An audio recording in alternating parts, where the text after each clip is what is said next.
तर्क शक्ति वर्गीकरण की अगली क्लास में चले आए हम लोग। यहाँ लिखा है नीचे जो है 5 शब्द दिए गए हैं, इन 5 शब्दों में से 4 शब्द ऐसे हैं जिनमें कुछ समानता है भाई।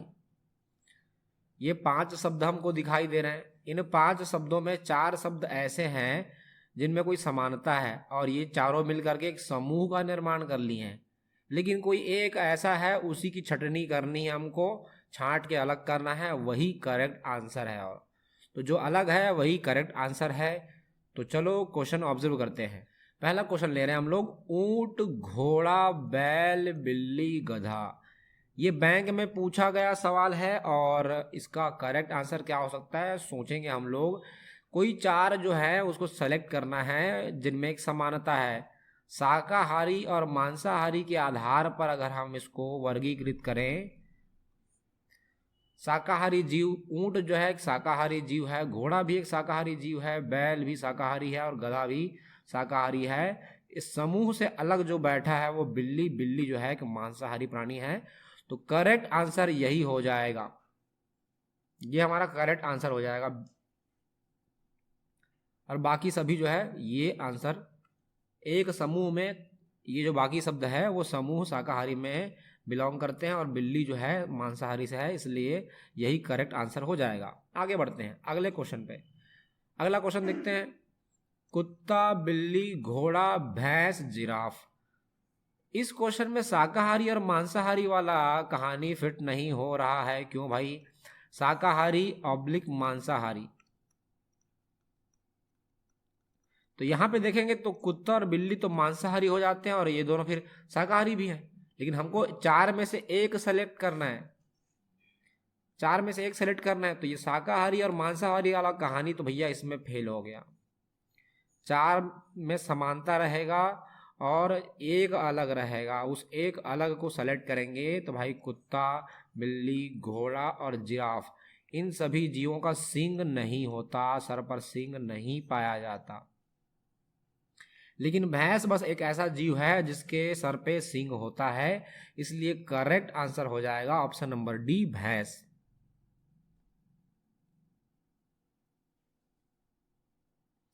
आगे बढ़ते हैं, ऑप्शन ए देखते हैं क्या बोल रहा है। कुत्ता है, फिर घोड़ा, भेड़िया, गीदड़, बिल्ली।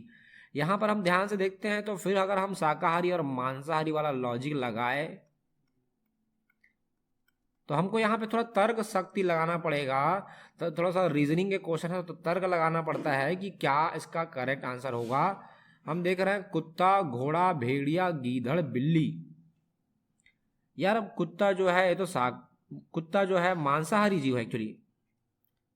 उसके बाद अगर हम बात करें घोड़ा, तो घोड़ा तो यार मांसाहारी नहीं होता यार। मांसाहारी और शाकाहारी के आधार पर इसका वर्गीकरण कर रहे हैं, देखते हैं क्या होगा। तो कुत्ता जो है ये मांसाहारी प्राणी कहलाता है, घोड़ा मांसाहारी नहीं है, भेड़िया मांसाहारी है भाई, गीदड़ भी मांसाहारी है और बिल्ली भी मांसाहारी है।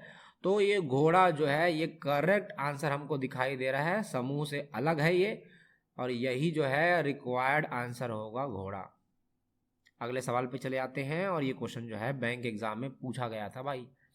आगे बढ़ते हैं, अगला सवाल ले रहे हैं, सांप, मगरमच्छ, मेढक, छिपकली, मछली। तो यहाँ पर हम देख पा रहे हैं कुछ जीव के नाम लिखे हैं, जैसे कि यहाँ लिखा है सांप और मगरमच्छ। ये दोनों ऐसे जीव हैं जो जल में भी रह सकते हैं और स्थल में, जमीन में भी रह सकते हैं।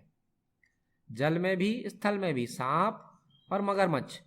मेढक भी जल में रह सकता है और स्थल में रह सकता है। मछली की बात करें तो सिर्फ जल में रहता है और ये स्थल में रहता है। तो ध्यान से देखते हैं तो एक चीज सब में कॉमन है, जल। यहां पर इसमें भी लिख देते हैं जल और स्थल। इसमें भी जल लिखा है, इसमें भी जल लिखा है, सब में जल लिखा है। ऑप्शन नंबर डी हमारा करेक्ट आंसर हो जाएगा, क्योंकि सिर्फ इसमें स्थल दिखाई दे रहा है। छिपकली जो है पानी में नहीं रहता, बाकी सब पानी में रहते हैं या रह सकते हैं, क्योंकि सभी सांप पानी में नहीं रहते भाई। कुछ सांप ऐसे हैं जो सिर्फ जमीन में रहते हैं, लेकिन कुछ सांप की प्रजाति ऐसी है जो जमीन के अलावा जल में भी रहता है। इसलिए option number D correct answer है, छिपकली, जो कि सिर्फ और सिर्फ जमीन पर, स्थल पर रहता है। पहला ऑप्शन दिख रहा है पपीहा, कौवा, चमगादड़, तोता, गौरैया।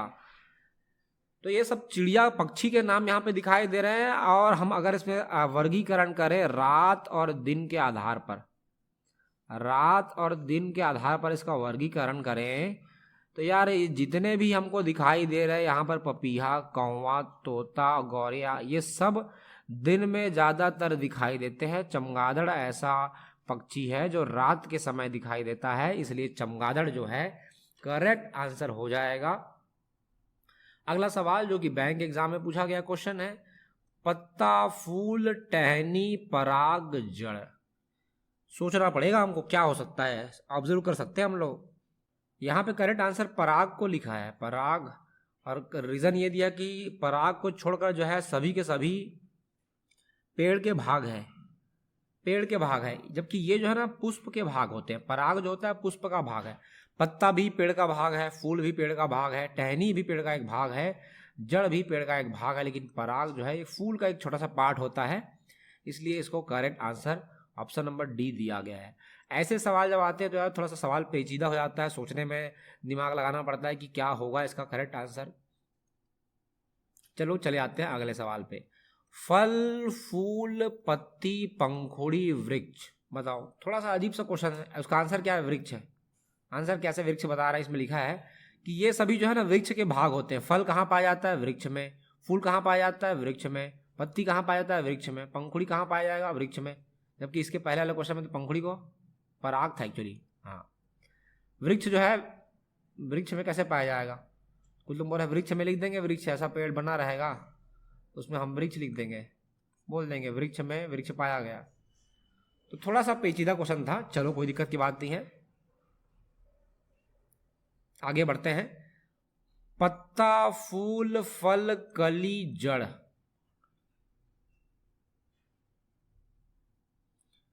बैंक में पूछा गया सवाल है, तो इसका करेक्ट आंसर क्या हो सकता है यार? देखो ये वृक्ष बना दिए और वृक्ष के ऊपरी सिरे पर, मतलब जमीन से ऊपर पत्ता ऊपर पाया जाता है, फूल भी ऊपर लगते हैं, फल भी ऊपर लगते हैं और कली भी ऊपर लगता है, लेकिन जड़ बस ऐसा है जो जमीन के अंदर दिखाई देता है, इसलिए करेक्ट आंसर हो जाएगा जड़। अगले सवाल पे चले आते हैं। अगला सवाल देखते हैं। टमाटर, बैगन, मूली, कद्दू, लौकी। थोड़ा सा पेचीदा कर दिया सवाल, बैंक में पूछा गया सवाल है। फिर जो हम अभी ऊपर और नीचे वाली कहानी देखे थे वही कहानी लगा ले क्या? ये हमारा जमीन बना दिए और यहाँ पर लगा दिए पौधे, ये पौधे लगा दिए। इमेजिन करते हैं छोटे छोटे पौधे लगे हुए हैं यहाँ पे। तो टमाटर भैया जमीन के ऊपर फल जाता है, बैगन भी जमीन के ऊपर फलता है, कद्दू भी जमीन के ऊपर फलता है और लौकी भी जमीन के ऊपर लगता है शाखाओं में। लेकिन मूली ऐसा सब्जी है जो कि पृथ्वी के अंदर जमीन में जो है पाया जाता है, शाखाएं ऊपर रहेगा, पत्ता ऊपर रहता है, मूली अंदर पाया जाता है। चलो ठीक है, आगे बढ़ते हैं। टमाटर की बात करें, आलू, फिर वही पौधे की बात करें, ये बना दिए जमीन और नीचे में हमारे पास जड़ है और ऊपर में हमारे पास पौधा बना हुआ है।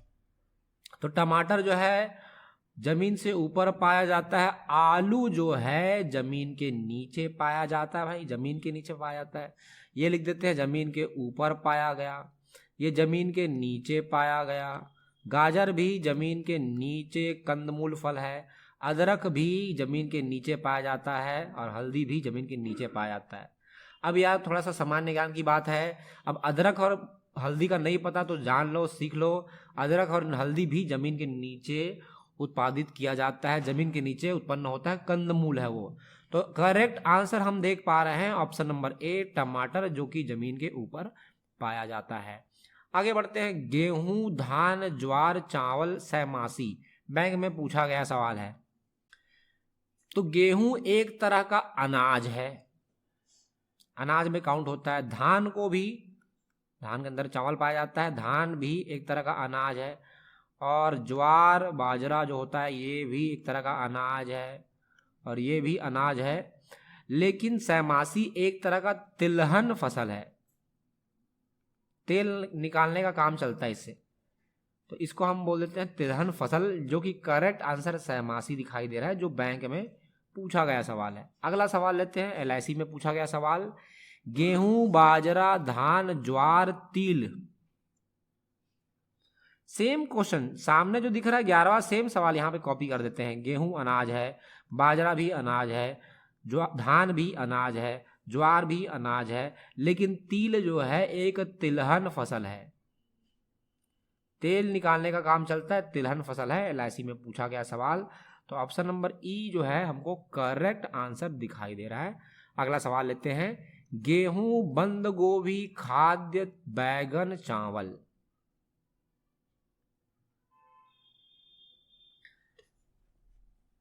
गेहूं एक तरह का खाद्य पदार्थ है। खाद्य पदार्थ किसको बोलते हैं? जिसको हम ग्रहण करते हैं भोजन के रूप में। बंद गोभी भी एक खाद्य पदार्थ है, और बैगन भी एक खाद्य पदार्थ के अंतर्गत आता है, और चावल भी खाद्य पदार्थ के अंतर्गत आता है। गेहूं को हम भोजन के रूप में ग्रहण कर सकते हैं, बंद गोभी भी भोजन के रूप में ग्रहण करते हैं, बैगन और चावल ये सबको ग्रहण करते हैं। खाद्य को कैसे ग्रहण करोगे? कागज में लिख दो, खाद्य ग्रहण कर लो, देख लो भाई। तो खाद्य, यही बस करेक्ट आंसर नहीं दिख रहा है, बाकी सब खाद्य पदार्थ है। ये खाद्य पदार्थ, खाद्य के अंदर खाद्य कैसे मतलब आएगा? तो यही करेक्ट आंसर है, यही समूह से अलग दिख रहा है। तो समूह से जो अलग दिखता है उसी को छांटना है और अलग हमको लिख देना है। अगला सवाल लेते हैं, नारियल, कमल, कुमुदनी, गुलाब, गेंदा। तो हम देख पा रहे हैं कमल एक तरह का फूल है, कुमुदनी भी एक तरह का फूल हमको दिखाई देता है, गुलाब भी एक फ्लावर है, फूल है, गेंदा भी एक फूल है, और यहाँ पे करेक्ट आंसर दिख रहा है नारियल, जो कि समूह से अलग है। ये फूल नहीं है भाई, ये फल में काउंट होता है। अगला सवाल लेते हैं, जो कि देखो यार, ये क्वेश्चन बैंक में और अगला क्वेश्चन भी बैंक में पूछा गया है। लौंग एक तरह का मसाला है, भोज्य पदार्थ में मसाले के रूप में ग्रहण करते हैं, और दालचीनी भी मसाला है। खड़ा मसाला जो आता है ना, जिसमें लास्ट में लकड़ी के समान रहता है, उसी को बोलते हैं दालचीनी। उसके अलावा ये भी मसाला है, देखो ये भी मसाला एक तरह का, और इलायची भी मसाले में काउंट होता है। खुमानी जो है, खुबानी बोलते हैं, कुछ जगह खुरमानी भी बोलते हैं, तो ये एक तरह का मसाला नहीं होता भाई। अगला सवाल लेते हैं, जो कि बैंक के एग्जाम में पूछा गया सवाल है, धनिया, सरसों, जीरा, लौंग, इलायची। फिर अभी मसाले वाले से काउंट करें हम लोग, तो ये लिख देते हैं मसाला, यहाँ पे लिख देते हैं एक बार, और मसाला को हम चलो इस बार एम से प्रस्तुत करेंगे। धनिया मसाले में काउंट होता है, जीरा भी मसाले में काउंट होता है, लौंग भी मसाले में काउंट होता है, और इलायची भी मसाला है। सरसों जो है मसाले में काउंट नहीं होता। आगे बढ़ते हैं, मूली, अदरक, हल्दी, आलू, बंद गोभी।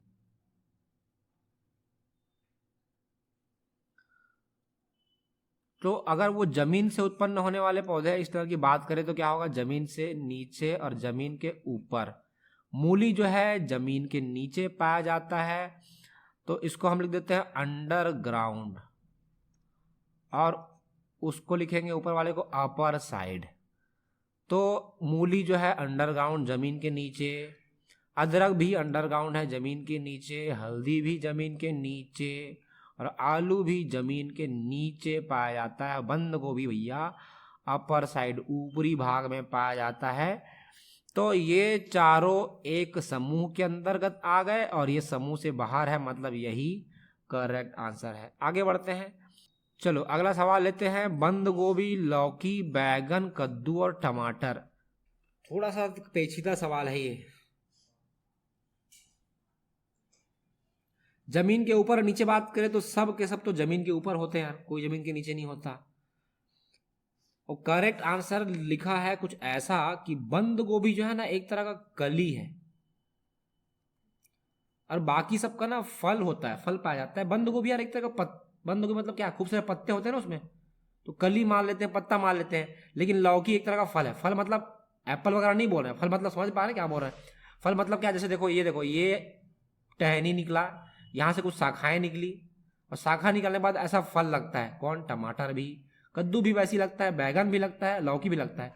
लेकिन बंद गोभी में ऐसा नहीं है, वो खूब सारे पत्ते निकलते हैं बंद गोभी का, ऐसे खूब सारे पत्ते, और उन्हीं के बीच में एक गुच्छा रहेगा पत्ते का, और उसको पत्ता गोभी भी हम लोग फल के रूप में काउंट नहीं करते, उसको हम पत्ता गोभी बोलते हैं ना भाई, नाम में ही छुपा है उसके।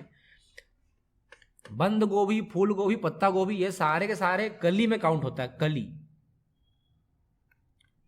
फूल गोभी, पत्ता गोभी, बंद गोभी, ये सब कली में काउंट होगा। लेकिन टमाटर कैसे, ये शाखा निकलेगा और टमाटर ऐसा लटकता रहेगा यहाँ पर। कद्दू भी वैसे ही, इसकी लताएं निकल गई है, यहाँ पे फल लगेगा। बैगन भी ऐसे ही, यहाँ पे फल लगेगा बैगन का। लौकी भी यहाँ पे लता रहेगा, यहाँ से ऐसा लग जाएगा लौकी। मैं फिर से बोल रहा हूँ, फल मतलब ये नहीं है कि, फल मतलब ये नहीं काउंट करना कि ये सेब केला, ऐसा नहीं बोल रहा हूँ मैं।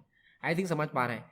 बंद गोभी, पत्ता गोभी सब जो है ना, कली और पत्ते में काउंट होता है। और ये देखो, ये सब फलते हैं ऐसे।